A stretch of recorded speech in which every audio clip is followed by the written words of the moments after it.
1절로 3절까지 다 같이 한 목소리로 합독하겠습니다. 이 일 후에 내가 내 천사가 땅 내 모퉁이에 선 것을 보니 땅의 사방의 바람을 붙잡아 바람으로 하여금 땅에나 바다에나 각종 나무에 불지 못하게 하더라.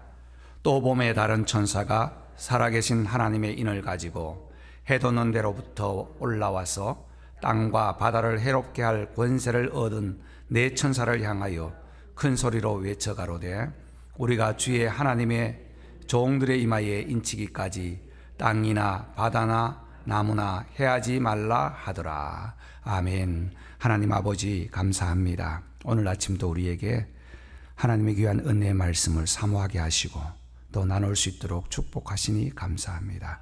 앞선 기도와 찬송이 하나님께 영광되게 하시고 하나님께서 주시는 말씀으로 또 하루하루를 살아갈 때에 삶의 무기가 될 수 있도록 인도하여 주옵소서. 예수님 이름으로 기도하옵나이다. 아멘. 오늘날 위로가 필요한 시대입니다. 하나님의 위로하심이 우리에게 함께하기를 바라고요. 요한계시록을 묵상해 보면 우리는 계시록 이러면 첫 번째는 우리의 마음에 담을 쌓고 거리를 둡니다. 어렵다, 또 헷갈린다, 무슨 말씀인지 모르겠다, 두렵다, 여러 가지가 있습니다. 그러나 하나님께서 우리에게 말씀을 주실 때는 분명히 이해하도록 주셨고 깨닫도록 주신 줄 믿습니다. 그래서 주신 말씀을 붙잡을 때에 말씀 안에서 막간 주시는 우리 하나님의 막간의 위로가 있다는 겁니다. 세상을 하나님께서는 심판하십니다. 먼저 예수님이 오심으로 심판을 이미 하셨죠.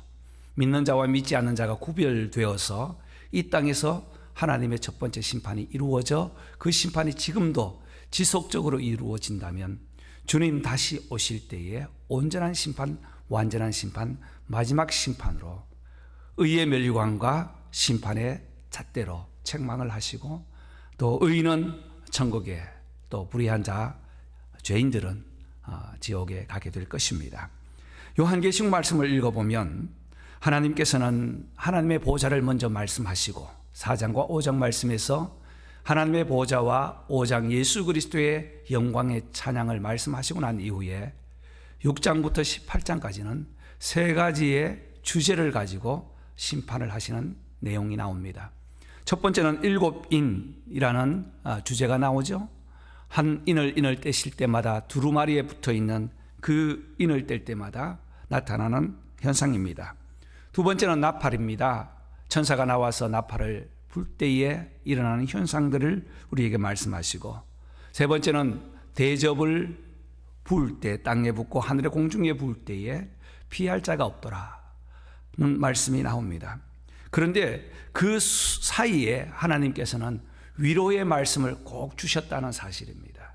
그 위로의 말씀을 붙들고 다시 또 출발할 때 어떠한 심판이 오고 어떠한 책망이 올지라도 이겨낼 수 있는 은혜를 발견하게 됩니다. 여러분이 말씀을 읽으시면서 하나님께서 주시는 보석 같은 그 위로의 말씀을 늘 사모하고 말씀을 받으시기를 주님의 이름으로 소원합니다. 4장 5장에서 말씀드린 것처럼 하늘의 보좌와 예수 그리스도의 통치하심이 나오는데 6장부터 보면 7인 내용이 나옵니다. 첫 번째 인을 뗄 때 흰말이 나오는데 이 흰말은 예수 그리스도의 백보자 아닙니다. 흰말 아닙니다. 흰말의 모습을 가지고 세상을 어렵게 하는 그러한 유혹이라는 것입니다. 그래서 오늘 시대에도 유혹들이 많죠. 진짜 같은 때 가짜가 많습니다. 복음이라는 이름을 가지고 나왔지만 예수 그리스도의 복음보다는 다른 복음을 첨가하거나 거기에 빼어서 마치 흰말 타고 오는 예수님의 모습처럼 이단들이 득실거리고 있는 시대에 있다는 거예요. 그래서 두 번째 말이 나올 때는 붉은 말이 나오는데 첫 번째 탄 흰말의 결과가 붉은 말을 통해서 나옵니다. 세상 사람들이 방황하고요.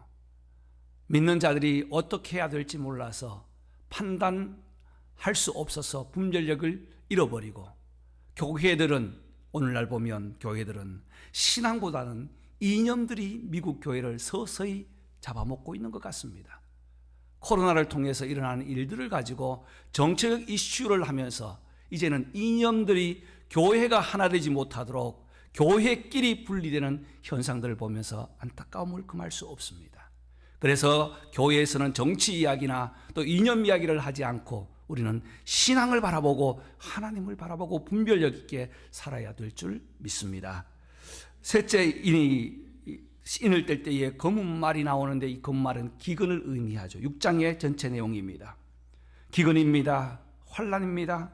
넷째 인을 뗄 때는 청황색 말이 나오는데 죽임이라는 의미입니다. 마치 시체가 피가 통하지 않아서 시체가 될 때 푸르스름하게 변하는 것처럼 죽음이라는 것을 상징하고 있습니다. 다섯째 인을 뗄 때는 순교자의 신원이 나오면서 먼저 하나님 앞에 갔던 우리 믿음의 선배들 선조들이 하나님 앞에서 탄원하는 그 내용이 나와요. 하나님 어떻게 그냥 바라보고 계십니까? 하나님 도와주십시오라는 순교자의 신앙이 나오고요. 여섯째는 천재가 변화되면서 천체가 변화되는 일들을 상징으로 보여주고 있습니다. 이 일은 앞으로 될 일이 아니라 지금까지 되어 왔고 지금 또 되고 있는 일들인데 우리가 정신을 바짝 차리고 이러한 때에 신앙을 재무장하는 귀한 축복이 있기를 바랍니다. 이제 일곱째 인을 뗄 때에 다시 이 일곱째 인은 일곱 나팔을 가진 천사들의 모습을 보여주는 것이 일곱째 인입니다. 그 내용이 8장부터 나오는데 7장에서는 그 사이에 있는 하나님의 위로하심이 있다는 거예요. 오늘 말씀 1절 말씀에도 보면 이 일 후에 내 천사가 땅 내 모퉁이에 선 것을 보니 사랑 바람을 잡고 있다 하는 말씀으로 위로하면서 7장 전체를 읽어보면 두려움 또는 긴장보다는 하나님의 위로하심이 있다는 말씀입니다. 여러분들이 오늘 또 하나님의 위로로 살아가지 않습니까? 저와 여러분들도 하나님의 위로가 없으면 살아갈 수 없는 이 시대에 있습니다. 그렇다면 막간의 위로, 저는 이 위로를 막간 한 장 한 장 사이에 있는 하나님의 심판 가운데 나오는 보호와 또 보약과 보배와 같은 이 말씀이 바로 위로라고 제목을 잡았습니다. 하나님의 위로가 함께 하시기를 바랍니다. 막간의 위로가 함께 하기를 바랍니다. 어떤 위로가 있는가? 먼저는 하나님께서 그런 심판과 환난 중에도 보호하신다는 사실입니다. 1절 다시 한번 보십시오. 이 일 후에 내가 내 천사가 땅 내 모퉁이에 선 것을 보니 땅의 사방에 바람을 붙잡고 바람으로 하여금 땅에나 바다에나 각종 나무에 불지 못하게 하더라. 내 천사가 어디에 섰습니까? 땅 내 모퉁이에 섰다고 했습니다. 땅은 세상의 동서남북을 의미하는 것이죠. 방향을 의미하는 것이고 우리가 살아가는 이 현실을 의미하는 것입니다. 천사가 무엇을 붙잡도록 했습니까? 바람을 붙잡아 불지 못하도록 했습니다. 성경에 나오는 바람은 우리에게 평안을 주거나 위로를 주는 바람이 아닙니다. 성경에 나오는 바람 거의 대부분은 우리에게 두려움을 주는 존재로 나타나는 현상이 바람입니다. 바람은 보이지도 않습니다. 그러나 그 바람이 임할 때에 위력이 있다는 거예요. 요나가 도망할 때 바람으로 하여금 배가 뒤집혀질 정도로 광풍이 일어났다고 했습니다. 예수님과 제자들이 게네사렛 바다를 호수를 건너갈 때에 광풍을 만났습니다. 제자들이 주무시는 예수님을 깨워서 주여 주여 우리가 죽게 되었나이다. 예수님께서 잠에서 깨사 바람과 물결을 꾸짖으시니 그가 잔잔해졌더라. 누가복음 4장 말씀입니다. 이 바람이라는 존재는 사람들에게 두려움과 또 위협을 하는 존재입니다. 사도행전 27장에는 바울이 로마로 호송될 때에 유라글로라는 풍랑을 만나게 되죠. 그로 인해서 배에 탔던 276명이 거의 죽게 되었습니다. 모든 것을 버리고 할 수 있는 것이 아무것도 없다는 인간의 나약함을 보여주는 내용이 사도행전 27장에 나오는 내용입니다. 그런데 오늘 우리 주님께서는 바람을 잡고 있는 천사에게 바람이 일어나지 못하도록 보호하고 계신다는 것입니다. 왜요? 하나님의 위로하심 때문이에요. 하나님의 은혜와 하나님의 그 은혜를 사모하는 자들에게 심판을 유보하도록 천사를, 바람을 잡고 있는 천사에게 바람을 불지 못하도록 일지 못하도록 한다는 것입니다. 이처럼 바람은 너무나 사람들을 두렵게 합니다. 그래서 나뭇가지에 바람 잘 날 없다고 하지 않습니까? 하나님의 보호하심은 심판을 유보하기까지 보호하십니다. 천사들의 활동이 성경에는 가득하지만 하나님의 포커스는 하나님의 백성에게 있다는 사실입니다. 히브리서 1장에 보면 천사는 하나님의 백성을 돕는 자로 우리에게 보내어 주셨다고 했습니다. 하나님은 이 땅 위에 죄인을 용서하시지만 악인은 심판하십니다. 악인의 심판이 이를 때에 의인이 상할까봐 하나님께서는 하나님의 주권으로 온 우주 만물 자연 전체를 동원하여서까지 보호하고 계신다는 것입니다. 마태복음 13장 25절 보면 가라지 비유에서 사람들이 잘 때에 원수가 와서 곡식 가운데 가라지를 덧뿌리고 갔다고 보고를 합니다. 그때 주인은 뭐라고 합니까? 가만두어라. 언제까지? 거둘 때까지, 추수할 때까지. 왜 그렇게 가만두라고 했을까요? 피가 이뻐서 그랬을까요? 가라지가 이뻐서 그랬을까요? 아닙니다. 그 가라지를 뽑다가 곡식, 그 열매 맺는 곡식이 상할까봐. 이와 같이 우리 주님께서는, 우리 하나님은 오늘도 당신의 백성들을 사랑하시되 하나님의 주권으로 보호하고 계신다는 사실을 꼭 믿으시기를 주의 이름으로 소원합니다. 3절 말씀 보십시오. 우리가 하나님의 종들의 이마에 인치기까지 땅이나 바다나 나무를 해하지 말라. 끝까지 보호하시는, 언제까지? 완전한 인치심까지. 예수 그리스도의 은혜로 우리는 이미 인치심을 받았습니다. 이 인이라는 것은 실 아닙니까? 옛날에는 이 실이 도장을 통해서, 반지를 통해서 인장을 찍는 것처럼 각 나라에는 실이 중요했습니다. 이 실을 붙여가지고 인장을 찍는 그 순간에는 비록 보잘것없는 종이 한 장이지만 큰 위력을 나타내지 않습니까? 왕의 어인을 찍고 벽보를 하면 그것이 왕의 말과 같은 동일한 권위를 가지고 있습니다. 짐승이 태어났습니다. 엉덩이에 실을 딱 찍으면 그 짐승은, 그 동물은 주인 소유라는 것을 확실하게 명확하게 일깨워주는 것입니다. 그래서 우리 주님께서 주권적으로 보호하실 때는 구속자에게 주시는, 하나님의 백성에게 주시는 인치심의 은혜가 있다는 겁니다. 저와 여러분은 먼저 예수 그리스도의 은혜로 우리의 이마, 우리의 가슴에 인치심을 받은 줄 믿습니다. 이 인치심을 받은 자에게는 하나님의 오너심이 있고 소유가 있고 하나님께서 지켜주신다는 보장이 있고 보호해 주시고 날마다 함께 하신다는 세이프티, 지킴이 있다는 거예요.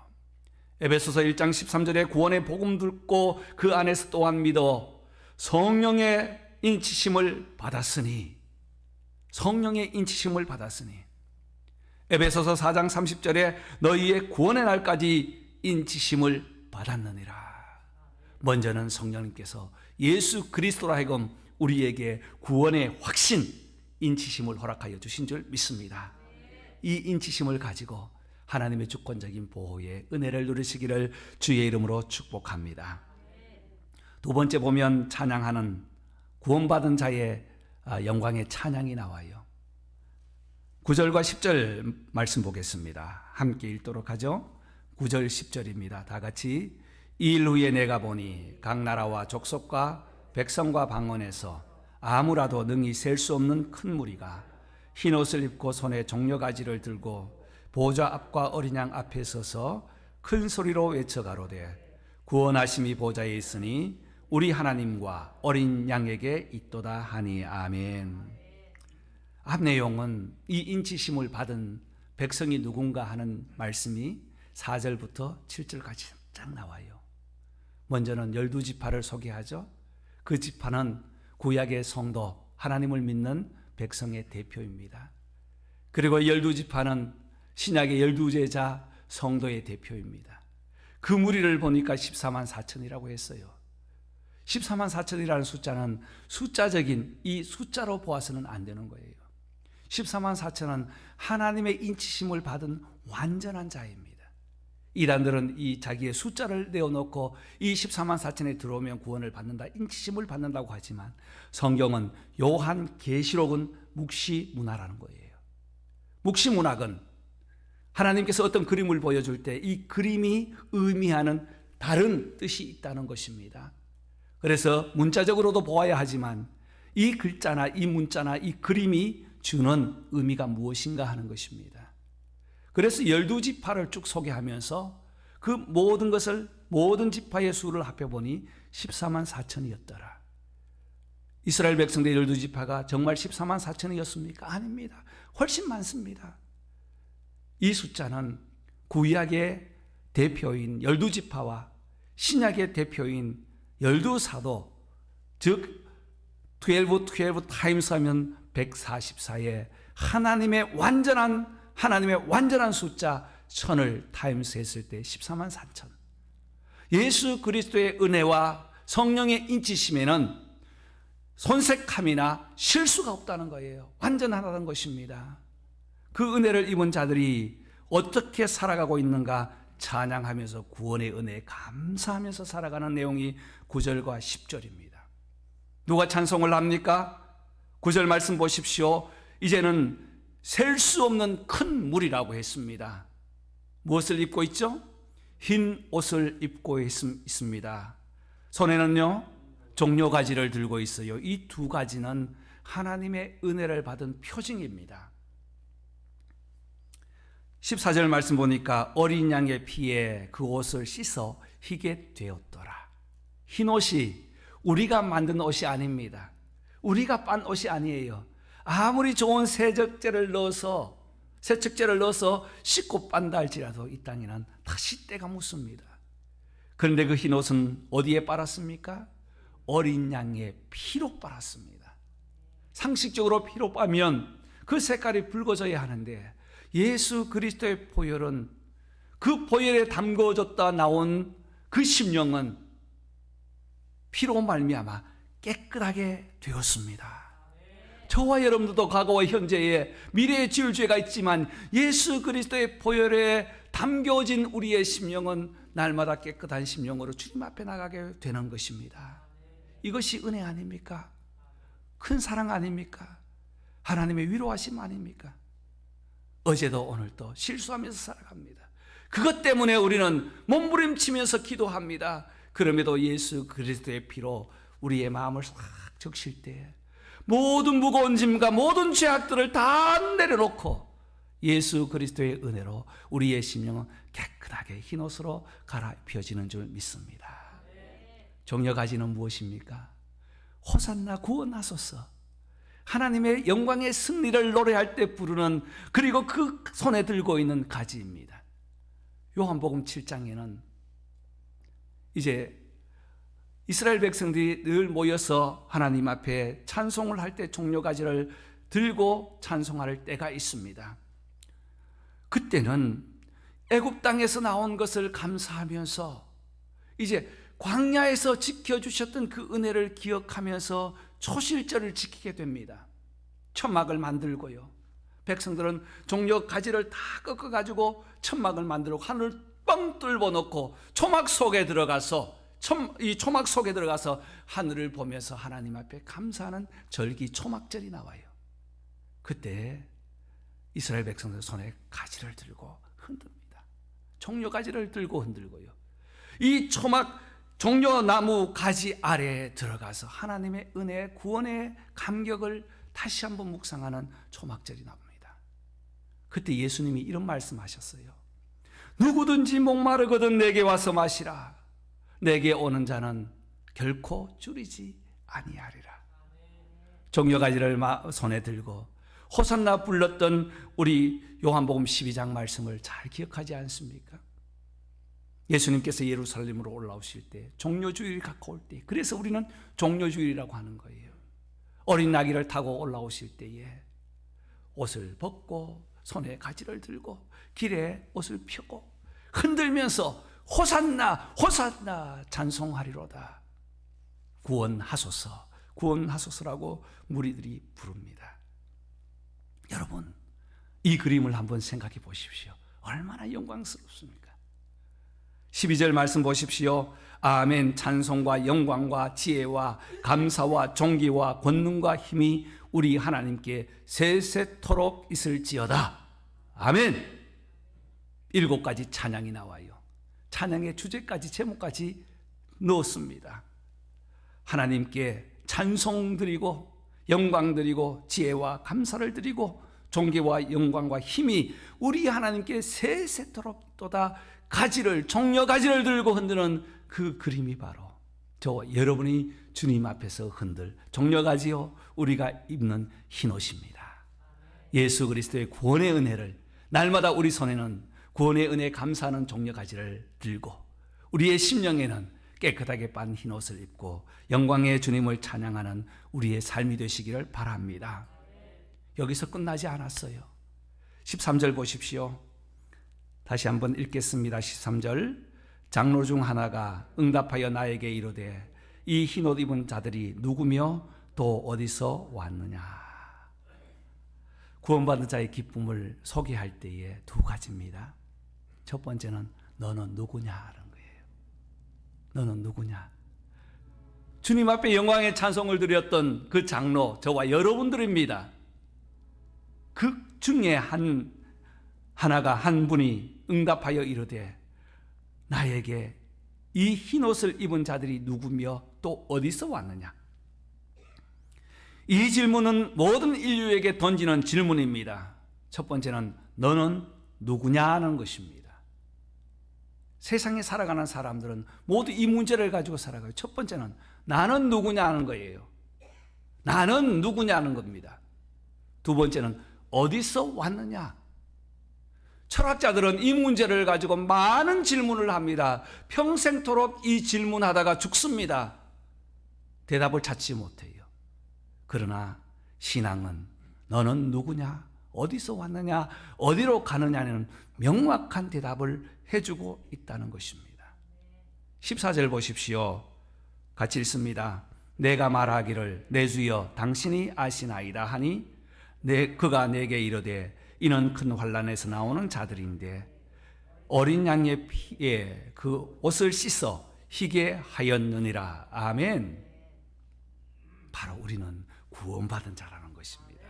어린 양의 피에서 나온 우리 스스로 노력이 아닌 우리의 공로가 아닌 수고가 아닌 우리는 아무것도 할 수 없지만 우리 하나님께서 예수 그리스도를 보내어 주셔서 그 어린 양의 피에서 건짐받은 자들이라는 사실. 이 사실 하나, 나는 구원받은 자라는 이 사실, 나는 하나님의 은혜를 입은 자라는 사실, 나는 하나님의 위로를 받고 산다는 이 사실, 큰 환난에서 나온 자들이라는 사실을 기억하면서 살아갈 때 우리에게는 감사가 있습니다. 기쁨이 있습니다. 그래서 383장 찬송한 것처럼 환난과 핍박 중에도 성도는 신앙 지켰네. 이 신앙 생각할 때에 무엇이 충만해요? 기쁨이 충만하도다. 이 기쁨 가지고 오늘도 믿음으로 승리하는 귀한 축복과 은혜가 있기를 바랍니다.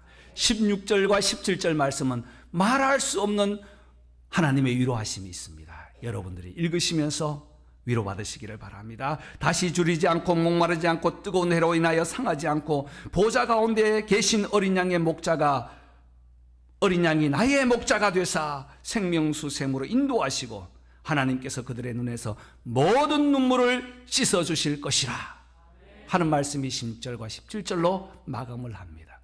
이보다 더 큰 은혜가 어디 있겠어요.